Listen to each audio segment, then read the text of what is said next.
May kasabihan mga kababayan na libre lang ang mangarap. Pero kung ang pangarap mo na ito ay isang imposible, ito ay maituturing na mga kababayan na isang guni-guni. Kagaya na lang nitong guni-guni, nitong sundalong kanin mga kababayan. Dahil umaasa pa rin siya na kaya nilang maipataob ang mga Duterte sa 2028 na halalan mga kababayan. At nanawagan na siya mga kababayan na magkaisa na lahat ng mga kababayan, mga bangag, mga dilaw, mga pulahan, dilawan at lahat ng mga anti-Duterte mga kababayan na magkaisa na daw para tuluyan na nilang mapatumba si Sara Duterte sa 2028. Dahil ngayon daw mga kababayan, kanya-kanya daw birada. Lalong-lalo na itong grupo ng administrasyon mga kababayan na pangungunahan daw ni na John Vic Remulla at ni Torre mga kababayan na tandem. Wow, wowie! Gustong pag-isahin ni Trillanes mga kababayan ang pambato ng administrasyon sa pamamagitan ng pagbangag muli mga kababayan. Pag-iisa nitong pambato ng administrasyon na si Torre at si John Vic Remulla kay Bam Aquino at Risa.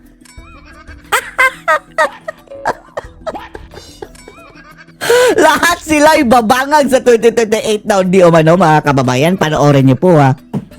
Ano po? Dun sa hanay ng mga middle forces na tinatawag ko. Middle forces daw o middle finger? Pililing middle finger. Merong selection committee nagaganap sa kasalukuyan. Pero pa selection committee animal? At eventually, may mga criteria sa pagpili. At pag natapos yung proseso na yan, Anong criteria? Unang-una sa criteria mga kababayan, dapat bangag. Yan ang unang criteria ng administrasyon ngayon na pambato. itutulak nila yung preferred candidate from the Ikaw kaya itulak ko. middle forces. Ngayon, doon naman sa administration side, Administrasyon daw ha? balitaan natin ang mga nag-a-aspire Ayun sa kanyang nakuhang chismis mga kababayan. Chismosa ito tumakbo for president ay si General Nick Torre. Aroy, Diyos ko Lord, kahit pa yung mga kababayan presidente sa barangay o sa purok o sa organisasyon mga kababayan, hindi yan mananalo. Sige, patakbohin ninyo. Yung bakla din na si Torre mga kababayan para si Diwata, no? Patakbohin At ninyo. itong si Secretary John Vic Remulla. Either daw sa kanila mga kababayan at tatakbong presidente. O kung sila ang magtatandem mga kababayan, Diyos ko Lord. So, yan naman ay Mga maligno! sila naman ang bahala kung paano nila ipopromote sarili nila. Pero ako, Tapos, ang sa dilaw, yan sa grupo na bangag mga kababayan, Remulla at si Torre ang pagpipilian. Posibleng sila din ang magtandem. personally, ang tinutulak ko ay Itulak ko! puwersa ito. Yung mga pink, yung Sige, magsanib pwersa kayo. Kapik, dilawan, pulahan, mga bangag mga kababayan. middle forces at Pati yung ikaw. admin para mas malakas ang puwersa para Mas malakas ang pwersa. Sige, go ahead. Trillanes, ngayon pa lang, ibendalo natin. Hindi kayo pagbawalan ng mga kampanya na. Ngayon pa lang, mga kampanya na kayo. Bigyan namin kayo ng head start. Go! matalo yung mga Duterte. Para matalo ang mga Duterte. Sir, yung pink forces, ilan yung Ay, nakikita pink forces. ninyo na possible Tingnan nyo, pinagpipilian para sa Tingnan nyo mga president? kababayan, ang persa daw ng mga pink ha, na gusto niyang ipagsanib sa mga bangag mga kababayan. Tingnan nyo, pakinggan nyo kung mayroon bang bago. May narinig kasi ako dalawang names senador daw. Yes. Ang ngayon po, ang kinukonsidera na lang ay si Senator Risa Ontiveros Reza Ontiveros. Sige! tsaka si Senator Bam Aquino. Pagpag Aquino, yan nga mga kababayan, duda tayo. Yan si Pagpag. Marami ang nagsasabi mga kababayan na parang na magic sarap daw yan pagpasok mga kababayan dyan sa pagka-senador ngayon. Talo yan dati, di ba? Yan si Ontiveros mga kababayan, hindi nga yan halos makapasok sa top 12. Kung yan lang, Trillanes, ang mga naisip nyo kandidato, wala na, ngayon pa lang. Paunahin na kayo ng pangangampanya. Kahit bigyan pa kayo ng 10 taon, hindi kayo mananalo ungas. Si Senator Kiko tsaka si Mayor Lenny nag-beg off na sila. Wala na, atras na. Buti naman, lutang, Lenny. Sige, tatantanan ka na namin. Buti naman, himasmasan ka na. Si Kiko Matching, surrender na rin mga kababayan dahil hirap nga makapasok sa senador. Nag-beg off Scholar. sila. Kaya ito na lang ang dalawa ang, Zona all. ang nasasubject sa Sino pa, maraming Trililing? nagsasabi na, Oh, ayan, sino na pa? parang hindi sila gaanong matunog o ano man. Talaga naman, hindi. Walang kapag-apag-asa. Yan pa lang, ngayon pa lang, sasabihin namin, walang kapag-apag-asa, Kung Trililing. aalalahanin natin, si Duterte mismo, noong 20... Ikukumpara ba kay Duterte, mga kababayan? Alam mo, oy Trillanes, alam mo kung anong meron kay Tatay Digong sa mga Duterte na wala kayo? Wala kayong suporta ng taong bayan. Wala rin kayong abilidad. Wala rin kayong katangian ng good governance. At higit sa lahat, wala talaga kakayahan itong mga dilaw, mga kababayan, na mamuno ng bansang ito. Hindi katulad ng mga Duterte na natatangi talaga sa kanila ang mga abilidad, mga kababayan, na mamuno. At ang super weapon nila, taong bayan. Taong bayan, Trililing. 14, around this time, 2 years before the elections, ay hindi nga, hindi pa rin, kumbaga, Design. matunog. O yung dati daw, mga kababayan, hindi daw matunog si Duterte tapos bigla daw harurot. O. Ang kaibahan yan, Duterte yan eh. So ibig sabihin na umaasa kayo na magmisula kayong Duterte. pangalan niya. So Lord, Tumunog hoping lang yung na lang. pangalan niya nung December na, nung nag-substitute. Even si President Marcos, just before, Oh, isa pa yan, mga kababayan. Anong common nila? Dahil din sa Duterte, ungas. Tumunog ba yung pangalan ni Bangag, mga kababayan, kung hindi kay Sara?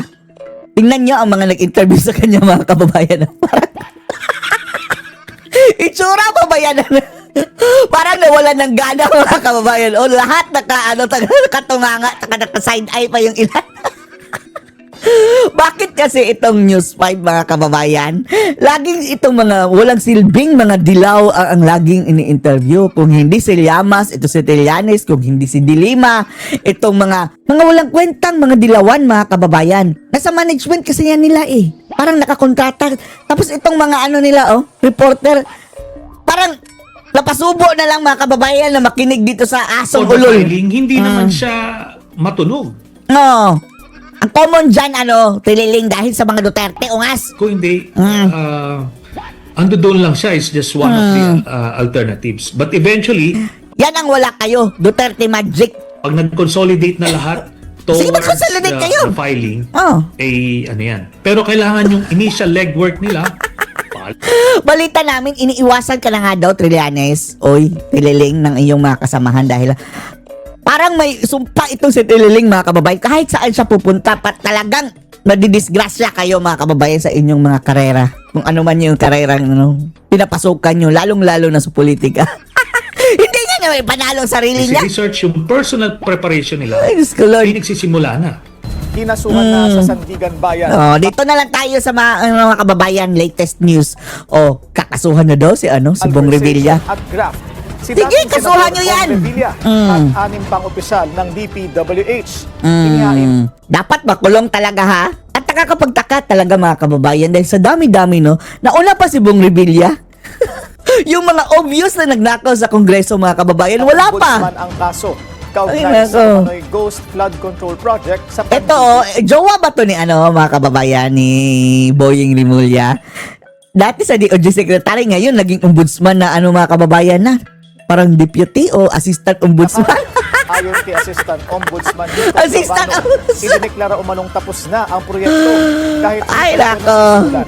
Kasama rin sa respondents ang dalawa sa tinagulan. Ay, nako, bumangag na rin siguro ito. Na sina Bryce Hernandez at JP Mendoza. The informations allege Tumaba na rin, tumaba na rin si Manong, mga that the kababayan. respondents conspired to facilitate the release of approximately 76 million pesos for the supposed construction of a flood control project Sacrificial lang biyan silang Tayo, hindi tayo. Bahala ka dyan, Budots King. Anyway, bagoong Pilipinas din yan, mga kababayan. Nakibangag din yan kay Marcos. Wala tayong pakialam dyan. Pero gusto namin more politicians. Lalong-lalo na dyan sa Block Congress. 5, Barangay Bunsuran, Pandi, Bulacan. Those who misuse public funds will be held accountable under the law. Sina Jinggoy kailan? Yung sina Villanueva. Isang kapatid na kontraktor ang nasa likod umano. Itong mga bugok na to, mga Rimulya, mga kababayan, na sinasabi ni Trillanes sa posibleng tatakbo sa 2028. Mayroon sila pasabog na ano daw sila, binrive daw sila, mga kababayan. Bakit hindi nyo pinahuli? Hindi man lang mapangalanan, mga kababayan, pautot na naman. Paghuhol sa isa pang magkapatid na sina Bakit hindi nyo pinahuli? Secretary John Vic Remulla at Ombudsman Boying Remulla Boss Boying. at ang magkapatid sa Kamara, kapwa dawit sa flood control scandal. Ang usap-usapan dyan, yung magkapatid na Yap daw, mga kababayan, na Edvic at Eric Yap. Yan ang sabi-sabi nila na baka yun daw ang nanuhol dahil wala namang ibang pangalan na lumilitaw na involved sa flood control na magkapatid. At na-implicate din yan ni Gutesa, mga kababayan, di ba? Hindi mapangalanan nina John Vic. Na-crash si Admiral daw, sabi ni Mahalika. Yan ang sinabi ni Secretary John Vic na 1 billion pesos ang nalok sa kanila para itigil ang mga investigasyon. Bakit hindi mo pinahuli, Sa Ungas? mga anomalyang proyekto. Dagdag niya, may pangalawang Kunwari, hindi ako tumanggap ng suhol. Ganyan ang kanyang mga kababayan. Pero mas bibilib kami sa iyo, buang ka. John Vic, future president daw, mga kababayan, sabi ni Trillanes na president candidate lamang.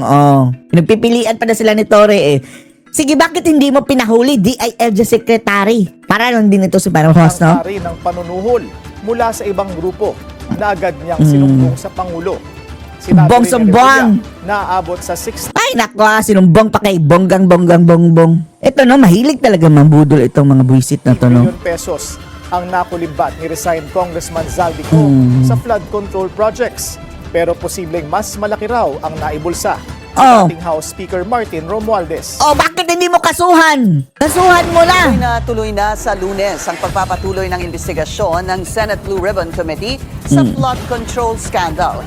Ayan na naman, mga kababayan. Sa ilang mga dawit, Walik na naman ang flood control scandal na naman. Akala natin natapos na daw iyon. Baka may naluto na naman, mga kababayang mga Etong mga buang na to, mga kababayan, kung dinediretso-diretso lang na nila, mga kababayan, tapos na yan. Ito kasing si Lacson na hindi daw siya bakla, mga kababayan. Ang daming mga pautot, mga kababayan, kabaklaan. Stop na naman dito. Tapos, kapag mayroon na namang hindi nila inaasahan, mga kababayan, stop. Tapos, mag-iisip pa kung anong gagawin. Pahuhupain pa muna. Hanggang makalimutan na sa media. kasama si dating DPWH Secretary Manuel Bonoan at resigned Congressman Zaldico. Yan ang agenda report ni Dexter Ganibe ng Abante. Abante liling. Ayan na, Tuta Soto. Pirmado na ni Senate Ito mga buisit na, mga kababayan, no? Laging lumalabas sa TV. Buisit na talaga ang naiisip ng tao. Ayan na naman si Tuta. President Tito Soto III. Ito, no? Kung sana nagpahinga na lang ito, mga kababayan, matapos ng matalo noong 2022 sina Lacson. Hindi masisira lalo itong mga imahe nito. Ito, aalis sila sa politika, mga kababayan, si Lacson at si Soto na napakabantot. Sila lang din ang may gawa sa kanilang sarili, mga kababayan yan. Ang 12 subpoena para sa pagdinig ng Senate. Kapag kakamali nila, bumangag sila. Supposedly, kalaban niya ni Marcos. Di ba kalaban niya ng 2022, mga kababayan? Kalaban niya ni BBM at Sara. Anong nangyari? Biglang bumangag, mga kababayan, later on. Ngayon, tagapagtanggol na. Blue Ribbon Committee hearing sa Lunes. Una sa listahan si dating DPWH Secretary Manuel Bonoan. Nakasalukuyan pang Sana, kalkalin niyang yung pinaggagawa niya ng Soto at Lacson. Tapos sila naman ang makulong, mga kababayan. sa Amerika matapos samahan umano ang kanyang misis na magpapagamot doon. Una na siyang Wala na, si inimbitahan Bonoan. sa huling Blue Ribbon hearing pero hindi na As if naman, na si Bonoan, mga kababayan, na siya ang nakaisip niya na pumunta ng Amerika. Duda natin, mayroong nagpaalis sa kanya, mga kababayan, para hindi na makakanta. kaya supina na ang pinadala sa kanya ngayon. At kapag hindi pa rin nagpakita, ay maaari siyang Arrest. ma-cite in contempt at ipaaresto ng Senado. May legislative warrants yan. Hindi lang dapat ang Na pwede Senado siyang ang bilhin. magpa-aresto sa kanya. We will make arrangements with the US Embassy, the Ambassador Dave Romualdez, Dapat nga kinasuhan na yan si Bonoan, mga kababayan. Maliwanag yung ginawa niya na kung pwede makipag- Command responsibility yan, mga kababayan. Sa US authorities para maibalik siya rito. Kasama rin sa pinadalhan ng supina, si resigned ako Bicol Party List Representative Zaldico kahit pa may warrant of arrest na rin siya mula sa korte. Una nang sinabi ni Lacson na nasa Portugal na si Ko. Bukod sa dalawa, pinadalhan na rin ng supina sina DepEd Undersecretary Traigi Bolaybar, negosyanteng si Menard Ngu, Carly Villa na ni Yung si Menard Ngu, mga kababayan, yung sinasabi na bagman daw ni Admiral. O, tingnan nyo, di ba? Pati si Admiral, mga kababayan, dawit dito sa flood control na anomaly. ating senador at ngayon Makati Mayor Nancy Binay at lima raw pa DPWH Yan. Regional Director Sige. Engineer Gerald Bacanan. Ganon din sina Engineer RJ Dumasig na kabilang sa tinaguriang Bulacan Group of Contractors o BGC Boys. Dating sundalong si Orly Guteza na una nang tumestigo sa Senado pero hindi na mahagilap pa. John Paul Estrada, Mark Paano na yan? Si Gutesa ay daw? Parang under custody daw, mga kababayan. Parang nga kinidnap daw Sabi ni na Marcos, mga kababayan, di ba? Si Aimee nagsabi, tinutukan pa ang pamilya para lang bumaliktad, magrikan. ay DPWH NCR Director Gerald Opolencia at COA Commissioner Mario Lipana. Pag hindi siya dumating, papakontempt na namin siya. Pa-issue namin siya ng warrant of arrest. Kinumpirma rin ni SP Soto ang pagpapadala ng imbitasyon para kay Batangas Representative Leandro Leviste na inanaan kay House Speaker Faustino D. Si Leviste ang nagsapubliko ng umano'y Cabral Files o mga dokumentong naiwan yumaong dating DPWH Undersecretary Maria Catalina Cabral. Para sa agenda, Dexter Ganibe, Abante! Abante, Leleng! Back to work na raw si Justice Undersecretary Jojo Cadiz. Ang bagman, sinasabing bagman, Siya ibangan. ang tinuturo ni resigned Congressman Zaldico bilang bagman umano ni PBBM. Ayon sa DOJ, Ayan. Jan- Tingnan nyo, mga kababay, sa DOJ pa naman. Grabe. Yan, delikadesa. Dapat sinibak na yan. January 5 nang bumalik na opisina si Cadiz na nag-resign matapos ang revelasyon ni Ko. Bakit nag-resign? Tapos bumalik na. Paano nakabalik, mga kababayan? Hindi naman masagot ng ahensya kung tinanggap ba ng Pangulo ang resignation ni Hindi tinanggap, di ba nga? Cadiz. Nag-resign na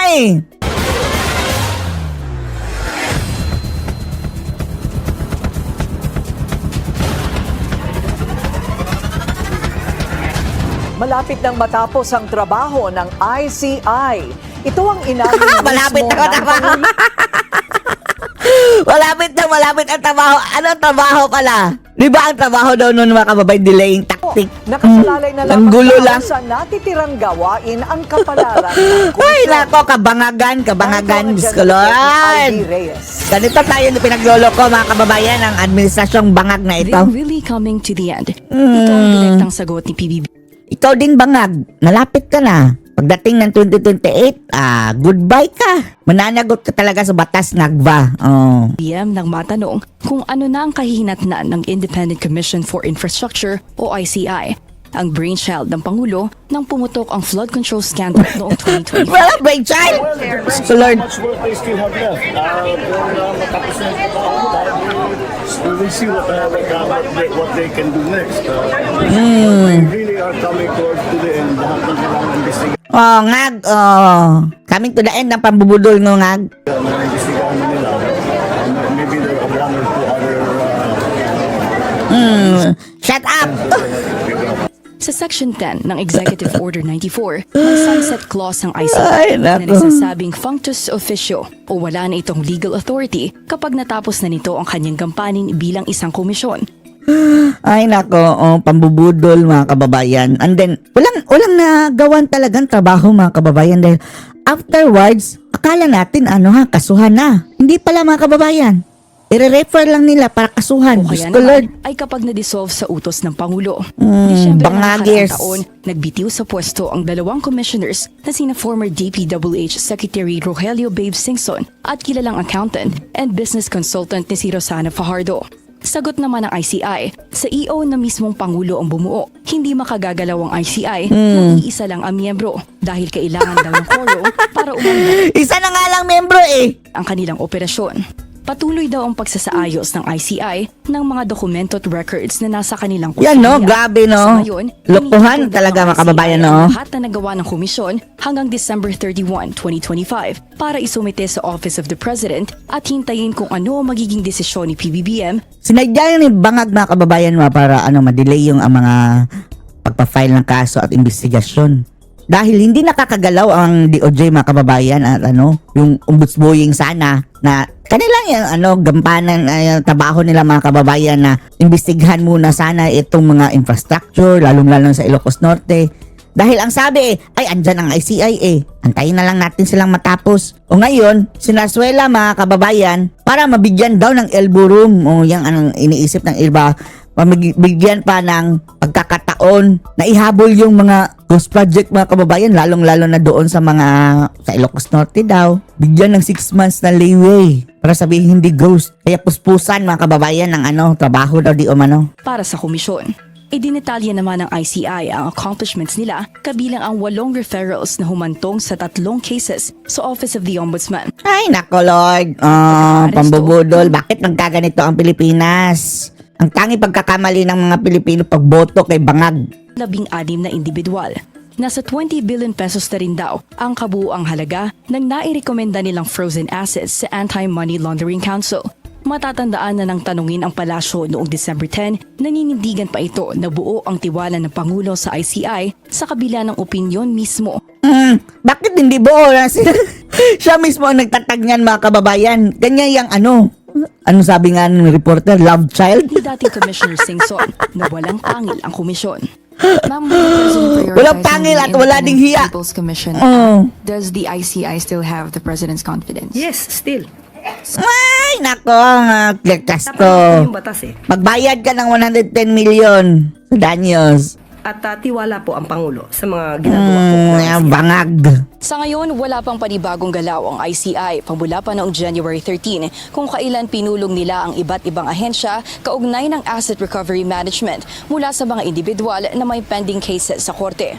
Para sa agenda, Ivy Reyes, Billionaire News Channel. Hindi bababa sa 110 million pesos ang danyos na hinihingi ni Batangas. Ayan, bayaran mo yan, Claire Leandro Castro. Levite sa civil libel complaint na sinampa niya laban kay Paris. O salamat ka, civil lang yan. Dapat sana criminal charge mga kababayan dahil criminal ito si Claire Castro na mga nagagawa mga kababayan, grabing papipake Press news. Officer Yusek Claire Castro nag-ugat ang kaso sa mga paratang laban sa kongresista kaugnay sa kanyang solar empire.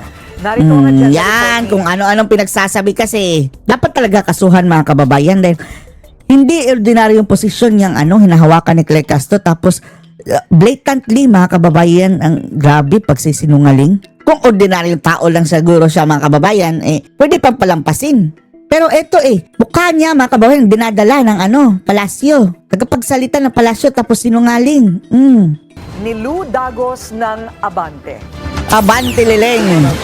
Congressman Leandro Ligarda Libiste sa paratang na sinamantala niya ang prangkisang ipinagkaloob sa kanyang kumpanya nung panahon ng Duterte administration. Sa isang press conference sa Balayan, Batangas, sinungalingan ni Libiste ang akusasyong kumita umano siya sa pamamagitan ng pagbibenta ng congressional franchise ng solar para sa Bayan Corporation o Wala palang SPPC. ganyan, no? Hindi ko po binenta ang prangkisa dahil wala akong kumpanya may prangkisa. Ayan, nakuryente si Claire Castro. Pagbabayarin tuloy mga kababayan ng 110 million pesos. Ay walang prangkisa.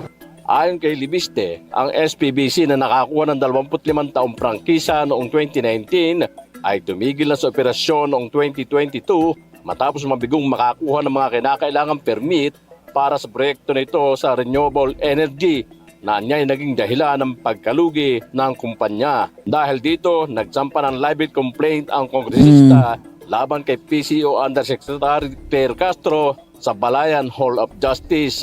Balayan Hall of Justice. 10 milyong pisong danyos. Grabe. Personally, Grabe, laki.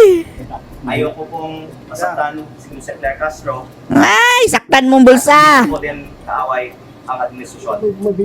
Hindi ka away. Tindihin na lang natin mga kababayan. Dapat hindi niya kasi. Huwag na muna niyang i-anunsyo mga kababayan na kaaway. Pero kaaway na yan. Kaaway na niya ang administrasyon. Mahirap pagdeklara Alam mo naman itong mga bangag. Sila po ay nagpahayag tungkol sa akin. Tanong naman ni Yusek Castro, sino kaya ang tunay na sa likod ng pagsampa ng kaso? Kailangan pa ba tanungin ni si Libiste mismo? Si Sara Duterte na naman. Tila paraan para patahimikin siya. Wow, patahimikin. Matatahimik ka. Madaldal ka nga, ungas ka. Anya, inamin mismo ni Libiste na ang source ng di umano'y pagbebenta ng kumpanya na may franchise ay ang ombudsman. Pero hindi raw niya ito makasuhan dahil sa kaibigan ito ng nanay niya na si Senator Lorin Legarda. Samantala, sinabi rin ni Libiste na handa siyang humarap sa Senate Blue Ribbon Committee. Oh, ayan. Bibigyan siya ng pagkakataon para ilhad ang kanyang panig. Ayon pa kay Libiste, may mga umano'y pumipigil sa kanya na magsalita sa Kongreso at may mga Oh, ang sabi nga mga kababayan, habang pe-press con siya, mayroong tumawag, nag-threat. natatanggap siyang pagbabanta kaugnay ng balak niyang ilantad ang sinasabing katiwalian ng ilang opisyal. Para sa agenda, Para sa agenda, abante! Liling! Malabo raw umusad sa Abante. Kamara ang niluluto umanong impeachment complaint laban kay PBBM. Bukod sa kulang sa boto, wala naman daw kasi itong basehan. Yan ang agenda report ni Joan Manalo. Hindi raw lulusot sa Kamara ang kahit anong impeachment complaint laban kay President Bongbong Marcos. Hindi kami nag-i-expect, pero gusto namin kung sampahan si Sara, sampahan din si Bangag. Dahil kahit papano mga kababayan mayroon pang kakampiyan si VP Inday dyan sa Kongreso, at sila nang bahala mga kababayan mag-imbestiga sa investigasyon mga kababayan na para at least mahubaran lang ng maskara itong sinabangagers mga kababayan. Ayon ito kay House Deputy Speaker Ronaldo Puno. Sabi ni Puno na chairman ng National Unity Party, hindi nila susuportahan ang kahit anong pagkilos para i-impeach ang Pangulo. Sabi ko lang, What do you expect? well, obviously, we are in the majority. We do not believe that any impeachment against President Marcos is going to prosper, and we are obviously not going to support that. Magtataka kami kung susuportahan ninyo. Usapan ng impeachment laban kay PBBM sa Kamara dahil sa Pababangag. Sinabi ni House Deputy Minority Leader Edgar Erice na may mga mambabatas daw na nagbabalak magsumite ng formal na reklamo. Betrayal of public trust ang isa sa mga sinasabi. Pero parang sa May pa mga kababayan, kung sasampahan man, dahil nagsampa si Cardema May last year mga kababayan. Pero paliwanag ni Puno, wala raw nakikitang basehan ng NUP para magsampa ng impeachment complaint laban sa Pangulo. Kaya nga, I would like to see whatever complaint there is. That's why I'm already saying our party, I'm almost sure 100% we are not going to be for it. Puno ng kasinungalingan. They're going to bring up, but I really am very skeptical that they'll be able to come up with anything credible. Dagdag niya, mas magiging mahirap pa o nearly impossible para sa Kamara ang pagtatransmit ng isang impeachment complaint sa Senado na base lang sa bilang ng mga boto. Gawa ito ng mga dinagdag na kondisyon ng Korte Suprema patungkol sa proseso. Alarma na sila kasi mga kababayan, dahil kapag tatanggapin nila kay Sara, mapipilitan silang magsagawa ng parallel mga kababayan na investigasyon din kay Bangag para hindi sila sabihin bias. Impeachment matapos ang kinahinatnan ng impeachment complaint laban kay Vice President Sara Duterte. So ang sitwasyon natin sa impeachment ngayon, ang sinasabi ko, sa tingin ko, yung biglaang pagpaakyat sa Senado ng impeachment. Wala na ring allocables kasi mga kababayan, kaya wala nang impeachment. With 130 votes, mahirap na gawin yan. Now, if that is the case, ang ibig sabihin yan, lahat ng impeachment mapupunta sa Committee on Justice, magkakaroon ng mga hearing, mahaba yung proseso. Other impeachment complaints against other officials will have to follow the process in Congress now. Bukod kay Puno, Natural! Hindi kagaya ng dati kay VP Sara mga kababayan na walang proseso. nauna na rin sinabi ng ilang mga mambabatas na kinakailangan ng sapat at matibay na ebidensya para maghain ng impeachment complaint laban kay PBBM. Kinakailangan din Hindi pa ba sapat ang ebidensya sa sa Supreme Court? Ito mga kababayan, sa impeachment ni VP Sara, yan ang halata masyadong walang basihan. Pero itong kay Bangag mga kababayan, maliwanag pa sa sikat ng araw. Mayroon ng ang Korte Suprema na illegal yung pinagagawa nila. Yung pag-transfer pa lang mga kababayan ng pondo sa PhilHealth, that is impeachable. na naaayon sa saligang batas. Bakit hindi pa to napalitan tong mga buwisit na to mga kababayan na kagaya din ba to ni Lacson na hindi bakla? Adyong! Eto pang walang liig Sobrahan sa paggamit ng shampoo Head and Shoulders mga kababayan. Wala nang in between sa Head and Shoulders, wala nang liig. Sitting President para sa agenda, Joan Manalo. Ay, nako, Bangag, Bangag.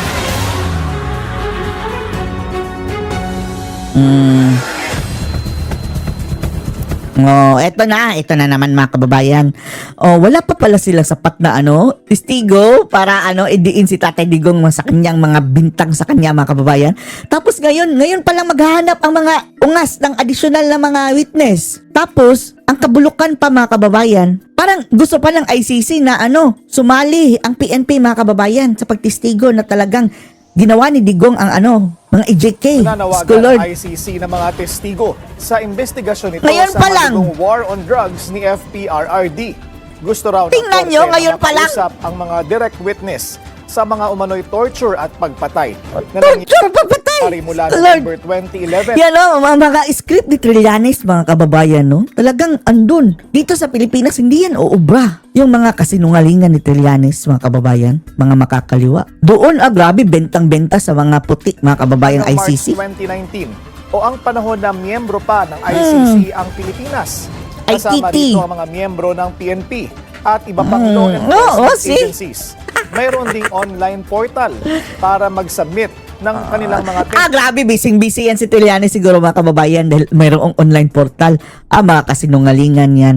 Sige, nang sa gayon ay mabisto kayong mga sinungaling kayo. The more sila maggawa-gawa ng mga ganyang mga testigo mga kababayan, the more chances si Tatay Digong na maabsuelto. testimonya. Nakakulong ngayon si dating Pangulong Rodrigo Duterte sa The Hague, Netherlands dahil sa kasong crimes. Ayan na naman Ayan na naman ang kanilang script sa bawat report nila mga kababayan isasali nila sa pag-report dahil sa crimes against humanity. Diyos ko Lord. Itong media kasama kasi ito mga kababayan sa talagang problema. Naapektuhan ng flood control scandal ang paglago ng ekonomiya noong 2025. Hindi sa flood control scandal lang. Dahil mismo sa kurakutan under Marcos administration, yan ang katotohanan. Sa gitna ng issue ng flood control scandal, sinabi ng private Corruption. sector na may konkretong reforma na raw sa pamamahala ng pondo ng bayan. Ayon Gusto, ng Lord. administrasyon, mas tutok na ngayon ang paggasta sa tama para maibalik Paggasta ang tiwala ng mga negosyo. Ay, at nako! Paggasta sa tama na naman daw, Diyos ko Lord. Ang nakakapagtaka mga kababayan, bakit sa 2026 GEA, mas malaki pa sa 2025? Nagbawas daw sila ng mga kickback mga kababayan. Saan inilagay? Kung nagbawas kayo, di dapat mas maliit sana ang budget ngayon. Narito ang agenda report ni Ivy Reyes. Optimistic daw ang impression ng private sector sa mga Positive, positive daw, positibo. Si BBM ang positive. pinapatupad ng administrasyon para Private makabawi sa sector, fourth quarter. yan ang positive, Ipatest na yan. Partikular sa performance ng Public Works Department. Bukod sa suspension ng letters of authority sa Bureau of Internal Revenue na pinalakpakan daw ng private sector. Pinalakpakan pa, bangat. Pilas para sa mga Chinese tourists ayon kay Finance Secretary Frederico. Ay, Diyos ko. Sa pagpupulo ng cabinet secretaries at pribadong sektor ngayong araw, inilatag ng gobyerno ang anilay Big Bold Reforms para makasungkit pa ng mas maraming foreign direct investment. Diyos ko Lord, puro panghikayat hanggang bababa sa pwesto mga kababay, puro panghikayat ito si Bangag. Puro para makasungkit. Sungkitin mo mukha mo, ungas. Ilan sa mga nagsilbing panelists sa Aksaya sa pera. si Ramon S. Ang ng San Miguel Corporation, Sabin Aboites ng Aboites Equity Ventures, Teresita C. Coson ng BDO Unibank at Jaime Zobel de Ayala ng Ayala Group. Ayon kay DPWH Secretary Vince Dizon, hindi lang kasi kabilang ito sa bagoong Pilipinas na candidate mga kababayan siguro sa 2028. ang reformang Ngayon pa lang talo ka na, Rizon. Kaya't Lahat ng didikit talaga kay Bangag mga kababayan talo. ikinalak ng business sector ang kanilang mga plano. On the mood, I think it was pretty optimistic. Obviously, there's still caution there. It's cautiously optimistic, but I think what the private sector appreciates is that a lot of the things that were discussed earlier and will be discussed in the panels, in the succeeding panels, is that these are not just words. These are concrete actions. Wow, concrete, Diyos ko Lord. Ang konkreto, yan kurakutan, Dizon. Acted on. Bilang top 2 sa mga ahensya na may pinakamalaking budget ngayong taon, nasa 250 to 255 billion pesos naman ang target spending ng DPWH na ani Tizon ay gagastusin nila sa basic upkeep ng roads and bridges sa bansa na ilang dekada na umano pinababayaan. Ay nako, para pang mga kababayan, nagsisilbing parang savior, Diyos ko Lord. Dagdag ni Tizon, Savior niya, mga hindi bangag. na daw dapat malaki ang target spending, kundi tama rin ang pagkakagastusan. Nasa 60 billion pesos naman ang tinitinang disbursement ng Department of Transportation ngayong taon mula sa kanilang 141 billion peso appropriations. Ipinagtanggol naman ni Secretary Go ang GDP performance. Tapos yung dapat sana unahin mga kababayan, yung sa transportation na LRT at subway, binawasan ng pondo. Kaugnay ng mga puna sa Dismayado ang mga mga kababayan, yung mga PPP na partner na taga ibang bansa na kaagapay sana sa proyektong iyan dahil binawasan ng pondo ang counterpart natin. So ang mangyayari, madidelay. Tapos magmumulta pa tayo. Yung computation nga mga kababayan dahil sa delay at saka multa na babayaran natin mga kababayan dahil iba ang priority ng Bangag Administration, ayuda, delays at multa and sa inflation mga kababayan dahil habang nadidelay, tataas din ang presyo ng mga materyales. Aabot ng trilyon. Ang mawawalan na naman sa pera ng bayan dahil dyan sa kagagawa ni Bangag. GDP growth kada quarter. I think the last year, 2025, we grew by 5.5% in the first half. And we grew by 4% in the third quarter. And the Bangag tayo, bangag pa more, bangag! Agencies is that we will end 2025 at around 4.7, 4.8%. So the growth target of north of 5% North Korea in 2026 should not be dismissed as like a doomsday scenario. It's not. It's among the best in the world. Wow, the best pa. 3.8% ang average Kapal ng mukha GDP ninyo. growth sa ASEAN Bloc, habang 2.9% naman ang global average. Kaya ang Bakit ASEAN yung dapat Pilipinas? Ginagawa na lang nila mga kababayan, growth ng ASEAN. Tapos tayo mga kababayan, kabilang nga tayo sa ASEAN pero kabilang tayo sa pinakakulelat. Performance ng Pilipinas nitong nakaraang taon at ang inaasahan nilang GDP growth sa 2026 ay hindi dapat tingnan bilang isang negatibong expectation. Pagdating naman sa Dapat positive. Si BBM na yan. usapin ng budget, hindi raw alintana ang mas maliit na allotment kung napupunta naman sa tama ang pondo ng bayan. Diyos ko Lord. On our effort for DPWH, Ang lahat ng ito nangyayari mga kababayan dahil sa Marcos na yan. money, whatever seeding we will be given for the first quarter will be spent on the right.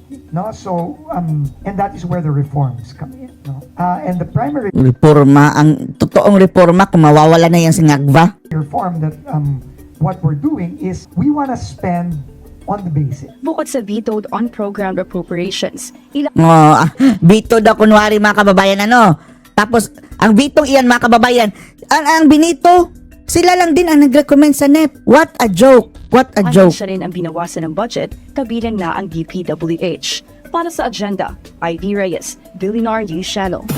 Anong masasabi niyo dito mga kababayan sa mga kabangagan? Post your comments below.